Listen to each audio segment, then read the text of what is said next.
నా పేరు ఆకాష్ నాయక్. నేను అఖిల భారత విద్యార్థి సమైక్య రంగారెడ్డి జిల్లా సహాయ కార్యదర్శిగా పనిచేస్తున్నాను. ఏదైతే తెలంగాణ రాష్ట్రంలో హెచ్సియు హైదరాబాద్ సెంట్రల్ యూనివర్సిటీకి సంబంధించిన 400 ఎకరాల భూమిని ఏదైతే కాంగ్రెస్ ప్రభుత్వం వేలం చేసి ప్రైవేట్ సంస్థలకు అమ్మడానికి ప్రయత్నం చేస్తూ ఉన్నది. ఏదైతే హైదరాబాద్ సెంట్రల్ యూనివర్సిటీకి సంబంధించిన భూమిని ఈరోజు ప్రభుత్వం కబ్జా చేసి వేలం చేయడం చాలా సిగ్గుచేటైన విషయం ఇది. కాబట్టి తక్షణమే ఏదైతే కాంగ్రెస్ ప్రభుత్వం రేవంత్ రెడ్డి గారు ఏదైతే హెచ్సియుకి సంబంధించిన 400 ఎకరాల భూమిని తక్షణమే హెచ్సియు హైదరాబాద్ సెంట్రల్ యూనివర్సిటీకి ఆ ఒక భూమిని రిజిస్ట్రేషన్ చేయాలని అఖిల భారత విద్యార్థి సమైక్య డిమాండ్ చేస్తూ ఉన్నది. లేని పక్షంలో మాత్రం ఈ యొక్క తెలంగాణ రాష్ట్రంలో పెద్ద ఎత్తున ఆందోళన చేస్తామని మేము రేవంత్ రెడ్డి సర్కార్ని మేము డిమాండ్ చేస్తూ హెచ్చరిస్తూ ఉన్నాము. అలాగే ఏదైతే ఉస్మానియా యూనివర్సిటీలో నిరసనలు ధర్నాలు చేయకూడదని అప్రజాస్వామిక సర్క్యులర్ని తక్షణమే వెనక్కి తీసుకోవాలని అఖిల భారత విద్యార్థి సమైక్య డిమాండ్ చేస్తూ ఉన్నది. ఎందుకంటే నాడు ఉస్మానియా యూనివర్సిటీ అంటే ఉద్యమాల పురిటిగడ్డ. ఆ యొక్క యూనివర్సిటీలో నాడు నిరసనలు ధర్నాలు చేయకూడదని సర్క్యులర్ ఇవ్వడం చాలా సిగ్గుచేటైన విషయం ఇది. ఎందుకంటే ఈ యొక్క తెలంగాణ రాష్ట్రంలో ప్రశ్నించే గొంతుకై ఈరోజు మీరు అరెస్టులు చేస్తూ ఉన్నారు. అక్రమ అరెస్టులతో ఉద్యమాన్ని ఆపలేరు రేవంత్ రెడ్డి గారు. ఇది మాత్రం గుర్తుపెట్టుకోండి.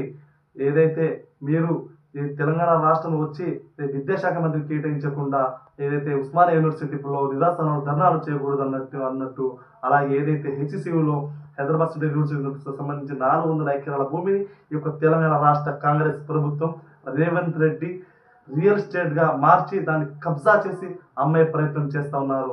కాబట్టి తక్షణమే ఆ యొక్క భూమిని హెచ్సియుకి కేటాయించాలని తెలంగాణ రాష్ట్ర ప్రభుత్వాన్ని డిమాండ్ చేస్తూ ఉన్నాము. ఈరోజు ఏదైతే హెచ్సియుకి సంబంధించిన భూమిని ఏదైతే యూనివర్సిటీకి కేటాయించాలని విద్యార్థి నాయకులు పోరాడుతూ ఉంటే ఈరోజు విద్యార్థి నాయకులపై మీరు అక్రమ అరెస్టులు చేసి విద్యార్థులపై ప్రజాపాలనలో లాఠీ చార్జ్ చేయడం చాలా సిగ్గుచేటైన విషయం రేవంత్ రెడ్డి గారు ఇది.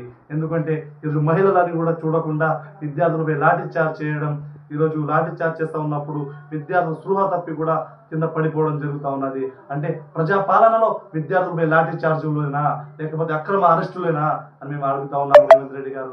ఈరోజు యూనివర్సిటీ గురించి విద్యార్థులు పోరాడుతూ ఉంటే విద్యార్థులపై అక్రమ కేసులు పెట్టి విద్యార్థులకు కేసు నమోదు చేసి రిమాండ్కి పంపిస్తూ ఉన్నారు ప్రజాపాలనలో. అంటే ప్రజాపాలన అంటే విద్యార్థులపై విద్యార్థులకు అరెస్టులు చేయడం, లాంటి ఛార్జీలు చేయడం అని మేము అడుగుతా ఉన్నాము. మీరు ఇచ్చినటువంటి 6 గ్యారెంటీలు అమలు చేయకుండా ఏదైతే విద్యార్థుల యొక్క భూములను కబ్జా చేసే విధంగా మీ యొక్క కాంగ్రెస్ ప్రభుత్వం కుట్ర చేస్తూ ఉన్నది ఈనాడు. కాబట్టి తక్షణమే ఏదైతే హెచ్సియుకు ఉన్నటువంటి 400 ఎకరాల భూమిని హెచ్సియుపై రిజిస్ట్రేషన్ చేయాలి మేము ఈరోజు తెలంగాణ రాష్ట్ర ప్రభుత్వాన్ని డిమాండ్ చేసి హెచ్చరిస్తాం. లేని ఏడలో మాత్రం ఈ కాంగ్రెస్ ప్రభుత్వానికి తగిన బుద్ధి చెప్తామని మేము ఈ యొక్క రాష్ట్ర ప్రభుత్వాన్ని మేము డిమాండ్ చేస్తూ హెచ్చరిస్తూ ఉన్నాము వాళ్ళకు. ఎందుకంటే గత ప్రభుత్వంలో కూడా విద్యార్థి లోకాన్ని ఇలాగే అన్యాయం చేస్తే వాళ్ళని గద్దె దించినాము.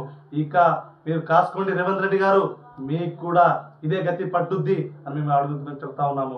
ఎందుకంటే ఈ యొక్క భూములను ఈరోజు మనం చూస్తూ ఉంటే ఈ తెలంగాణ రాష్ట్రంలో విద్యాశాఖకు అసలు విద్యార్థులపై ఇంత కూడా ప్రేమ లేకపోవడం, చిత్తశుద్ధి లేకపోవడం ఈ రాష్ట్ర ప్రభుత్వానికి. ఏదైతే ఎక్కడ చూస్తున్నప్పుడు రియల్ ఎస్టేట్ కబ్జాలు చేస్తూ ఉన్నారు, రియల్ ఎస్టేట్ మాఫియాగా మీరు మారుతా ఉన్నారా అని అడుగుతా ఉన్నాము ఈ కాంగ్రెస్ ప్రభుత్వానికి. తక్షణమే ఏదైతే ఆ 400 ఎకరాల భూమిని హెచ్సియు హైదరాబాద్ సెంట్రల్ యూనివర్సిటీకి కేటాయించి వారికి రిజిస్ట్రేషన్ చేయాలని మేము ప్రభుత్వానికి డిమాండ్ చేస్తున్నాము. అలాగే ఉస్మానియా యూనివర్సిటీకి అప్రజాస్వామిక సర్క్యులర్ని వెంటనే వెనక్కి తీసుకోవాలని డిమాండ్ చేస్తున్నాము. ఏడవలో మాత్రం తెలంగాణ రాష్ట్ర ప్రభుత్వంలో రేవంత్ రెడ్డి గారు ఒక ముఖ్యమంత్రి రేవంత్ రెడ్డి గారి ఇంటిని ముట్టడిస్తామని మనం ఈ తెలంగాణ రాష్ట్ర ప్రభుత్వాన్ని డిమాండ్ చేస్తూ హెచ్చరిస్తున్నాము.